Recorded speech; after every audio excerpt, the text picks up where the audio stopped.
पृथ्वी और हमारा जीवन भाग 2 कक्षा 7 पाठ 1 पृथ्वी की आंतरिक संरचना।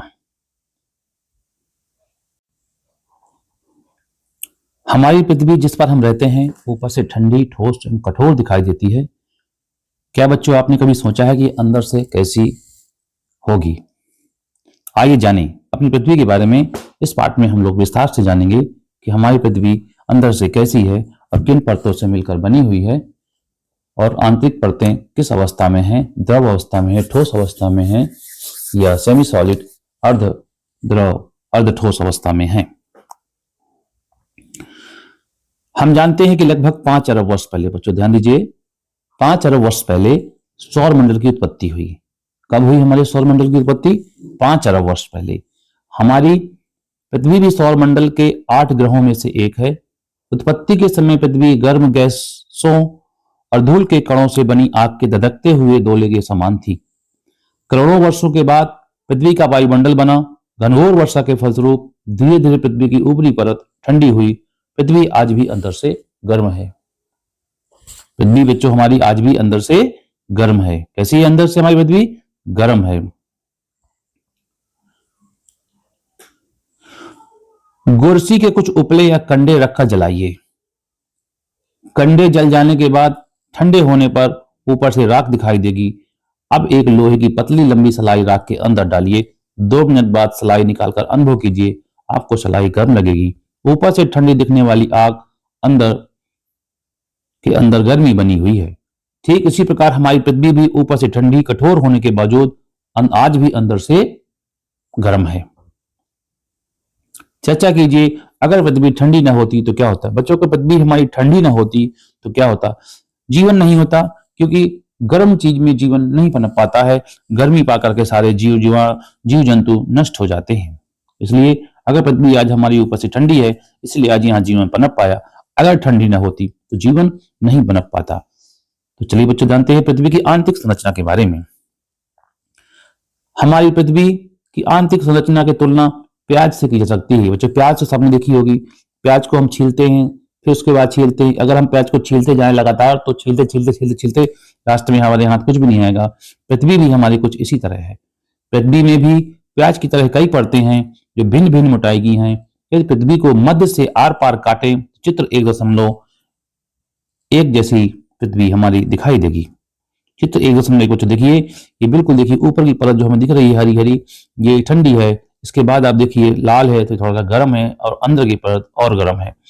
तो पहले आप देखिए भूपर्पटी, ऊपर वाली परत जो है हमारी भूपर्पटी है। भूपर्पटी के नीचे फिर ऊपरी मेंटल, मेंटल के नीचे निचला मंडल, निचले मेंटल के नीचे आंतरिक क्रोड और बाह्य क्रोड। कहने का मतलब यह है कि हमारी पृथ्वी 3 भागों में बटी हुई है, भूपर्पटी, मेंटल और क्रोड। तो मेंटल को भी 2 भागों में बांटते हैं, ऊपरी मेंटल और निचला मंडल, और आंतरिक क्रोड एंड बाह्य क्रोड। अगर हम पृथ्वी की क्रॉस कटिंग करें, देखिए हमें दिखाई पड़ता है बच्चों यहाँ पर भूपर्पटी, इसकी गहराई कितनी है? 0 से 35 किलोमीटर तक। ऊपरी मेंटल की गहराई कितनी है? 35 से 700 किलोमीटर। और निचला मेंटल जिसकी गहराई है 700 से 2900 किलोमीटर। इसके बाद हमारा बाह्य क्रोड आ जाता है जो 2900 से 5259 किलोमीटर। इसके बाद हमारा जो पृथ्वी की केंद्र तक, पृथ्वी की यहाँ तक गहराई कितनी है? 6371 किलोमीटर। मतलब पृथ्वी की त्रिज्या कितनी है बच्चों? 6371 किलोमीटर, लगभग 6400 किलोमीटर। आइए जाने पृथ्वी की आंतरिक परतें। आपने देखा कि हमारी पृथ्वी के अंदर की 3 परतों में विभाजित है। पृथ्वी हमारी अंदर से 3 परतों में विभाजित है। कितनी परतों में बच्चों? 3 परतों में विभाजित है, भूपर्पटी, मेंटल और क्रोड। भूपर्पटी, मेंटल और क्रोड। भूपर्पटी, पृथ्वी की ऊपरी परत को भूपर्पटी कहते हैं। यह पृथ्वी की सबसे ठोस परत है, पतली और ठोस परत है। भूपर्पटी की मोटाई विभिन्न स्थानों पर भिन्न भिन्न होती है। समुद्र की तलहटी के निर्माण करने वाली भूपर्पटी 4 से 7 किलोमीटर मोटी होती है, जबकि महाद्वीपों की भूपर्पटी औसतन 35 किलोमीटर तक मोटी हो सकती है। कुछ पर्वतों के नीचे तो भूपर्पटी की मोटाई 70 किलोमीटर तक भी होती है। चट्टानों और मिट्टियां इस भूपर्पटी की सबसे ऊपरी परत का निर्माण करती हैं। सिलिका और एल्युमिनियम पदार्थों की अधिकता के कारण इस परत को सियाल भी कहा जाता है। मतलब भूपर्पटी में सिलिका की अधिकता है और एल्युमिनियम की अधिकता है, जिस कारण इस परत का नाम सियाल भी है। दूसरी जो परत हमारी भूपर्पटी के नीचे जो महत्वपूर्ण परत है वो है मेंटल। भूपर्पटी के नीचे एक अधिक मोटी परत पाई जाती है जिसे हम मेंटल कहते हैं। मेंटल 2900 किलोमीटर की गहराई तक पाया जाता है। मेंटल में चट्टानें पिघली हुई अवस्था में पाई जाती हैं। यह भूपर्पटी से एक सीमा द्वारा अलग की गई है, मतलब ये कोड है मान लीजिए और ये मेंटल है, बीच में एक सीमा है जो से द्वारा ये अलग होती है, उस सीमा को कहते हैं मोहो असंतात्य सीमा। क्या कहते हैं उसको? मोहो असंतात्य सीमा। क्योंकि इस सीमा की खोज किसने की थी बच्चों? इसके खोजकर्ता थे भूवैज्ञानिक मोहरोविक। मोहरोविक उन्हीं के नाम पर इसको कहते हैं मोहो असंतत्य या मोहो डिसकॉन्टिन्यूटी। मेंटल का जो ऊपरी परत है वो दुर्बलतम मंडल है, दुर्बलता मंडल है, एस्थेनोस्फीयर जिसे कहते हैं बच्चों। इसका विस्तार 400 किलोमीटर की गहराई तक पाया जाता है। ज्वालामुखी विस्फोट के समय जो लावा धरातल पर आता है उसका स्रोत ये दुर्बलतम मंडल या एस्थेनोस्फीयर ही है। मेंटल का ऊपरी 700 किलोमीटर तक का भाग ऊपरी मेंटल तथा शेष निचला मेंटल कहलाता है। सिलिका और मैग्नीशियम पदार्थों की अधिकता के कारण इस परत को सीमा भी कहा जाता है। मतलब मेंटल में सिलिका और मैग्नीशियम की अधिकता है, इस कारण इसको सीमा भी कहते हैं। क्रोड या कोर पृथ्वी का सबसे भीतरी भाग क्रोड कहलाता है। क्रोड और मेंटल की सीमा 2900 किलोमीटर की गहराई पर है। क्रोड परत भी दो भागों में विभाजित है, वाह क्रोड और आंतरिक क्रोड। वाह क्रोड तरल अवस्था में है जबकि आंतरिक क्रोड ठोस अवस्था में है। क्रोड भारी मुख्यतः लोहे और निकिल जैसे पदार्थों से बना हुआ है। भारी धातुओं जैसे निकिल और लोहा से बने होने के कारण इस परत को निफे भी कहा जाता है। क्या कहता है? निफे भी कहा जाता है। आइए हम चट्टानों के बारे में चर्चा कर लें। चट्टान, क्योंकि भूपर्पटी की हमारी जो ऊपरी परत चट्टानों से मिलकर बनी हुई है। शैल या चट्टान खनिजों के मिश्रण से बना पदार्थ है। ये विभिन्न आकृतियों, आकारों और रंगों में पाई जाती है। ये पत्थर की तरह कठोर और मिट्टी व रेत की तरह मुलायम भी हो सकती है। आपने देखा होगा कि घर पर आपकी माँ जिस सिलबट्टे का प्रयोग मसाला पीसने के लिए करती है वह पत्थर का होता है। आप छोटी कक्षा में जिस स्लेट पर लिखते रहे हैं वह भी पत्थर की बनी होती है। आपके गांव के लोग जिस भूमि पर खेती करते हैं ये सभी शैल या चट्टानों के अलग अलग प्रकार हैं। आइए जानें कि शैल या चट्टानें कैसे बनती हैं, इन चट्टानों का निर्माण कैसे होता है, इसके बारे में एक चर्चा करें। सोचिए चट्टानें सबसे पहले कैसे बनी होंगी। निर्माण के आधार पर चट्टानों को हम तीन भागों में बांटते हैं। निर्माण के आधार पर चट्टानों को हम तीन भागों में बांटते हैं। शैलों के प्रकार, पहला बच्चों क्या है? आग्नेय चट्टान। आग्नेय चट्टान जिसे हम लोग कहते हैं इग्नियस रॉक। इस चट्टान की उत्पत्ति आग से होती है, ज्वालामुखी से होती है। दूसरी चट्टान है परतदार शैल, सेडिमेंट्री रॉक। इस चट्टान का निर्माण जमाव से होता है। तीसरा हमारा है रूपांतरित शैल जिसे हम मेटामॉर्फिक रॉक कहते हैं। यह चट्टान रूपांतरित शैल जिसका नाम है, रूप बदलने की वजह से चट्टान का निर्माण हो जाता है। रूप कैसे बदलता है? ताप और दाब की वजह से चट्टानों का जब रूप बदल जाता है इसे हम रूपांतरित चट्टान कहते हैं। आग्नेय शैल, इग्नियस रॉक, चित्र में बच्चों आप लोग देख रहे हैं आग्नेय शैल देख रहे हैं। ये देखिए आग्नेय शैल का प्रकार एवं उत्पत्ति। ये आपका दुर्बलतम मंडल बच्चों बताया था कि ज्वालामुखी जब विस्फोट होता है तो उसमें जब लावा बाहर आता है तो लावा कहां से आता है? दुर्बलतम मंडल से। कहां से आता है? दुर्बलतम मंडल से। तो ये जब लावा जब बाहर निकलता है, देखिए ये देखिए लावा मैग्मा के रूप में जब लावा बाहर निकलता है तो ये जब बाहर आकर के यहाँ पर जम जाता है, इस प्रकार जो है चट्टानों का निर्माण होता है। इन चट्टानों को हम लोग कहते हैं आग्नेय शैल। क्या कहते हैं? तो आग्नेय शैल कहते हैं। ये देखिए आग्नेय शैल का एक रूप है जब लावा यहां से निकला और ज्यादा ऊपर तक नहीं जा पाया क्योंकि ये ऊपर की चट्टान ज्यादा मोटी थी, इस वजह से ये इसको जो है तोड़ नहीं पाया, तो ये यहीं पर सूख करके रह गया। इसे कहते हैं ग्रेनाइट। जब लावा तेजी से ऊपर की ओर आता है तो ये बाहर जब शैल के रूप में निकलता है इसे मैग्मा कहते हैं। क्या कहते हैं? मैग्मा के रूप में। जब मैग्मा जब बाहर निकलता है इसको लावा कहते हैं। तो आइए बच्चों समझते हैं इसको कि चट्टानों की उत्पत्ति किस प्रकार होती है, जैसा कि हमने चित्र में देखा और समझा।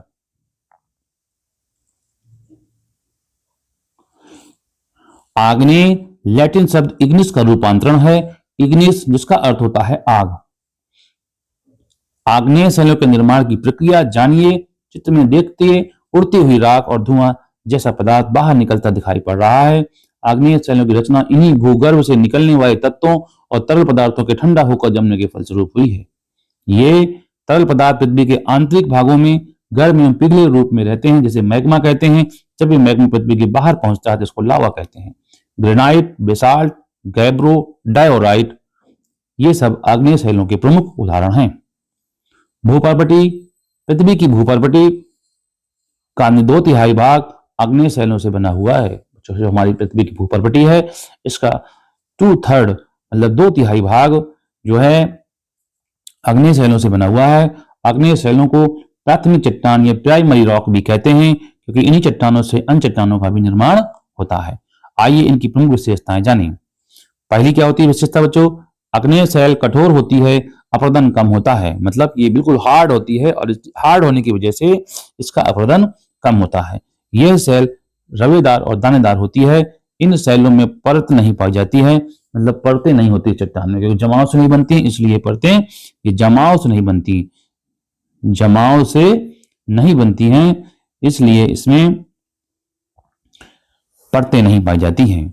आग्नेय शैल में जीवाश्म नहीं पाए जाते, क्योंकि परतें न होने की वजह से, इसलिए कारण इसमें जीवाश्म नहीं पाए जाते हैं। आग्नेय शैल का संबंध प्रायः ज्वालामुखी क्रिया से होता है। आग्नेय शैल में सोना, चांदी, लोहा, अभ्रक आदि खनिज पदार्थ मिलते हैं। परतदार शैल किसे कहते हैं? आइए जानते हैं। परतदार शैल, आपने सेडिमेंट्री रॉक, बरसात में बहते हुए पानी को देखा होगा। पानी के साथ कंकड़, मिट्टी, पेड़ पौधों की पत्तियां तेजी से बहती हुई दिखाई पड़ती हैं। जब पानी बहना बंद हो जाता है तो नालियों, सड़कों के किनारे, गड्ढों में कंकड़, मिट्टी, पेड़ पौधों की पत्तियां, घास आदि जमीन में जमे हुए दिखाई देते हैं। इसी प्रकार परतदार शैलों का निर्माण होता है अवसादों या मलबा जमा होने के कारण होता है। जब शैलों के छोटे छोटे कणों को पवन, बहता हुआ पानी या हिमानियां अपने साथ उठा या बाहर ले जाते हैं, समुद्र के तल या भूभाग पर परतों को जमा करते हैं। इन्हीं जमी परतों की मोटाई हजारों मीटर होती है। चित्र 1.4 में देखिए, आपको कई परतें दिखाई दे रही हैं। पृथ्वी के ऊपर 3/4 भाग में, पृथ्वी के ऊपर 3/4 भाग में परतदार शैल पाई जाती है। लोयस का जमाव वायु द्वारा निर्मित परतदार चट्टान का सबसे प्रमुख उदाहरण है। हिमालय पर्वत, जो भारत का पहरेदार कहलाता है, परतदार चट्टानें पाई जाती हैं। बालू का पत्थर, स्लेट, चूने का पत्थर, कोयला, खड़िया मिट्टी आदि सभी चट्टानें परतदार चट्टानों के उदाहरण हैं। उनका अनुभव आप इस प्रकार कीजिए। बाढ़ या बरसात का पानी हटने के बाद, बाढ़ या बरसात का पानी हटने के बाद अपने गांव, कस्बा, नगर की नदी या तालाब के किनारे को अपने अध्यापक, अभिभावक जाकर देखिए। वहां पर मिट्टी, कण, पेड़ पौधे, टूटे हुए टुकड़े या अन्य पदार्थ जमे हुए दिखाई पड़ेंगे। यही धीरे धीरे परत दर परत के रूप में जमते चले जाते हैं। इसी तरह परतदार शैलों का निर्माण होता है। ये देखिए चित्र के द्वारा बच्चे समझते हैं कि परतदार शैलों का निर्माण कब कैसे होता है। सबसे पहले देखिए, ये परत का जमा हुआ होगा, जिसको हम लोग कहते हैं नंबर 1। इसके बाद इसके ऊपर जब अगली बार जब आई होगी तो दूसरा परत का निर्माण हुआ होगा, नंबर 2। इसके बाद जब तीसरा आया होगा, ये इस प्रकार देखिए क्रमानुसार परतें जमती जाती हैं, एक के बाद एक, और इस प्रकार जो है हमारी परतदार शैल का निर्माण हो जाता है। चाक या खड़िया मिट्टी, बलुआ पत्थर, चित्र संख्या 1.4 परतदार शैलों की विशेषताएं। तो आइए बच्चों परतदार शैलों की विशेषताएं समझते हैं। परतदार शैल का निर्माण चट्टान, चूर्ण या जीवावशेषों के एवं जीवा अवशेषों मतलब मरे हुए जीवों के शरीर, मृत शरीर, जीवावशेषों एवं वनस्पतियों के एकत्रीकरण से होता है। अतः परतदार शैल में जीवाश्म पाए जाते हैं। क्योंकि जब इस शैल का निर्माण ही जीवावशेषों से होता है, इसलिए इस परत में मरे हुए जीवों के अवशेष पाए जाते हैं। परतदार शैलों में परतें पाई जाती हैं, परंतु यह शैल रवेदार नहीं होती है। परतदार शैल प्रायः मुलायम, चीका मिट्टी, पंख, परंतु कुछ चट्टानें कड़ी भी होती हैं, जैसे बलुआ पत्थर। परतदार चट्टानों में खनिज तेल, कोयला व अन्य प्रकार के बहुमूल्य खनिज पाए जाते हैं। सोचिए, अगर परतदार शैल न होते तो कोयला एवं खनिज तेल कहां से मिलता। क्रियाकलाप, यदि अपने आसपास के पूजा घरों और दर्शनीय इमारतों को देखिए, पता कीजिए उनमें किस प्रकार की शैलों का प्रयोग किया गया है। रूपांतरित शैल, चट्टानों का जो तीसरा बच्चों वाला महत्वपूर्ण रूप है वो है रूपांतरित शैल है। रूपांतरित शैल, जैसा कि शब्द रूपांतर से पता चलता है कि चट्टान अन्य चट्टानों के रूप परिवर्तन के फलस्वरूप बनती है। परतदार शैल और अग्नेय शैलों में दाब व ताप द्वारा परिवर्तन के फलस्वरूप रूपांतरित शैल का निर्माण होता है। रूपांतरण की क्रिया के दौरान चट्टान का संगठन और रंग रूप बदल जाता है, परंतु चट्टान में किसी प्रकार का विघटन या वियोजन नहीं होता। उदाहरण के लिए कच्ची मिट्टी से ईंट बनाना। बच्चों, कच्ची मिट्टी भी एक चट्टान है, लेकिन जब उसको हम पकाते हैं तो वो एक मजबूत पत्थर का रूप धारण कर लेती है अर्थात उसका रूप और रंग बदल जाता है। बच्चों, चित्र में आपको विश्व का 7वां आश्चर्य दिखाई पड़ रहा है, जिसे ताजमहल कहते हैं। ताजमहल का निर्माण शाहजहां ने अपनी बेगम मुमताज महल की याद में बनवाया था। इस ताजमहल का जो है निर्माण संगमरमर से बना हुआ है। संगमरमर एक प्रकार का रूपांतरित चट्टान है। गीली मिट्टी को सांचे में दाब कर देकर कच्ची ईंट बनाई जाती है। कच्ची ईंट को कोयले के ताप द्वारा पकाकर पक्की ईंट बनाई जाती है। ठीक इसी प्रकार भूपर्वत के नीचे ताप व दाब द्वारा सैल से स्लेट बन जाता है। बच्चों, डोलोमाइट या खड़िया चाक अत्यधिक ताप के कारण संगमरमर में बदल जाती है। डोलोमाइट या खड़िया मिट्टी अत्यधिक ताप के कारण संगमरमर में बदल जाती है। कोयला हीरे में बदल जाता है। ये चट्टानें बहुत उपयोगी हैं। आजकल लोग घरों की फर्श, मकानों या अन्य स्थानों पर संगमरमर का प्रयोग करते हैं। यह संगमरमर चूने के पत्थर का रूपांतरित शैल है। आपने ताजमहल को देखा या सुना होगा। ये 10वीं इमारत सफेद संगमरमर से बनी है। विश्व की 7 आश्चर्यजनक इमारतों में ताजमहल का नाम भी शामिल है। रूपांतरित शैल की विशेषताएं। रूपांतरित चट्टानें ताप व दाब द्वारा बनती हैं। रूपांतरित शैल का भी पुनः रूपांतरण होता है, जैसे संगमरमर और बालू का पत्थर से क्वार्टाइज से क्वार्टाइज रूपांतरित चट्टान बनती है। यह काफी कठोर होती है। चीका के तत्व व अन्य खनिज मिल बदलकर अभ्रक में बन जाते हैं। अत्यधिक ताप व दाब के कारण शिस्ट का निर्माण होता है। नीचे चट्टान का महत्व बताया गया है। रिक्त स्थानों में चट्टान का प्रकार लिखिए। तो बच्चों, इस प्रकार हमारा ये पाठ पूरा हुआ। अब हम इसके प्रश्न अभ्यास को करेंगे, जिसे आप अपनी नोटबुक में तो बच्चों, हमारा पहला प्रश्न है, चर्चा कीजिए। इससे कुछ प्रश्न हैं आए थे पाठ में, उनकी हम लोग एक बार चर्चा कर लेते हैं। अगर पृथ्वी ठंडी न होती तो क्या होता?